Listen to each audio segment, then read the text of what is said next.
Press ক্লাবের 40তম বর্ষপূর্তি উপলক্ষে মঙ্গলবার এক বর্ণাঢ্য শোভাযাত্রার মধ্য দিয়ে সারা বছরব্যাপী অনুষ্ঠানের সূচনা করা হয়। সবুজ পতাকা নাড়িয়ে শোভাযাত্রাটির শুভ সূচনা করা হয়। এই দিন আগরতলা প্রেস ক্লাবের সামনে থেকে শোভাযাত্রাটি শুরু হয়ে উজ্জয়ন্তর প্রাসাদ, কামান Chowmuhani, post office Chowmuhani, Orient Chowmuhani এবং রবীন্দ্র শতবার্ষিকী ভবনের সামনে দিয়ে আগরতলা প্রেস ক্লাবের পুনরায় ফিরে আসে। এই শোভাযাত্রায় আগরতলা প্রেস ক্লাবের সকল সদস্য ও সদস্যা, সাংবাদিক ও সংবাদকর্মীরা অংশগ্রহণ করেন।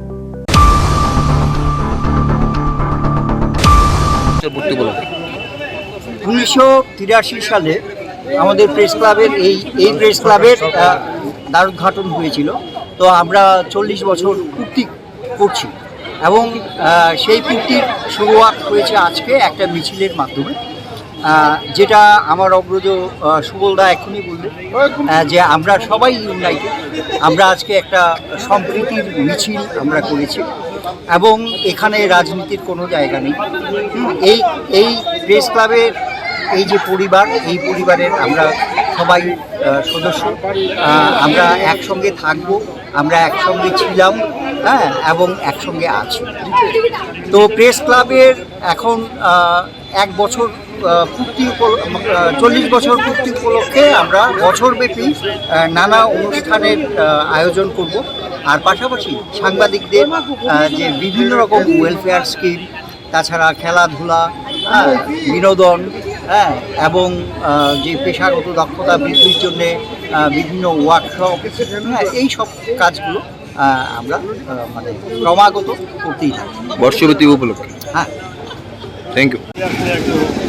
সমস্যা আছে সরকারি তরফে আগরতলা প্রেস ক্লাব আমাদের দেওয়া হয়। দেখতে গেলে আগরতলা প্রেস ক্লাব মেইনটেইন করতে 1974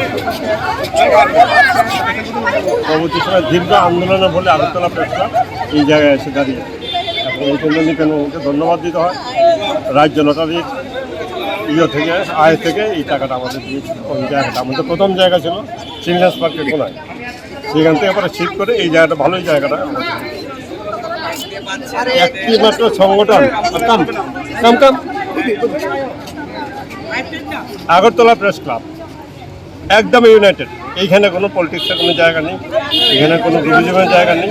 আমরা ইউনাইটেড শুরুর থেকে আছি, 1974 থেকে আজ অবধি আমরা একই সাথে আছি সবাই। আমরা এখানে কোনো পলিটিক্স করি না। আর যেটা আমরা কথা রাখতে পেরেছি সেটা ভারতবর্ষ অন্য কোনো জায়গায় নাই।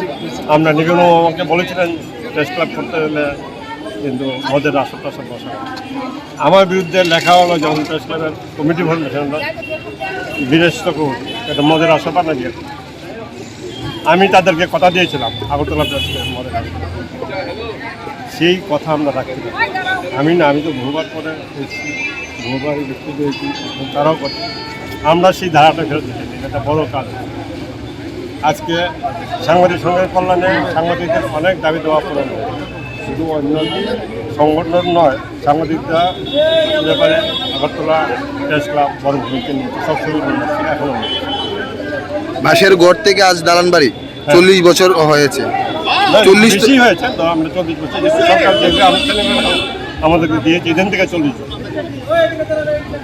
আজকের দিনে দাঁড়িয়ে মানে কি বলতে চাইবেন যারা এখনো সাংবাদিকতার সাথে জড়িত এবং আগরতলা প্রেস ক্লাবের সাথে জড়িত? আগরতলা প্রেস ক্লাবের সাথে যারা যুক্ত তারা আমার মতোই সাংবাদিক। আমি বয়সে প্রবীণ, তোমাদের যে অধিকার আমারও সেই অধিকার। এইটা বলতে পারি, আগরতলা প্রেস ক্লাব কেউ চিন্তা করতে পারে না এই জায়গায় আছে। এই আগরতলা প্রেস ক্লাবের দেখা থেকে আচ্ছা ব্লক স্তর পর্যন্ত প্রেস ক্লাব হয়ে গেছে।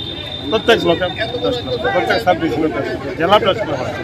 আমি চিন্তা করতে, যখন চিন্তা আনছিল আমাকে বিদেশ বল তার বাবা গালি করছে মদের ঠেক বানাতে। আমরা সেই প্রতিশ্রুতি রক্ষা করেছি। আশা করি নেক্সট যারা আসবেন তারাও সে, তোমরা যখন আসবে তোমরা সেই এই জায়গাটা আমরা খালি। ধন্যবাদ।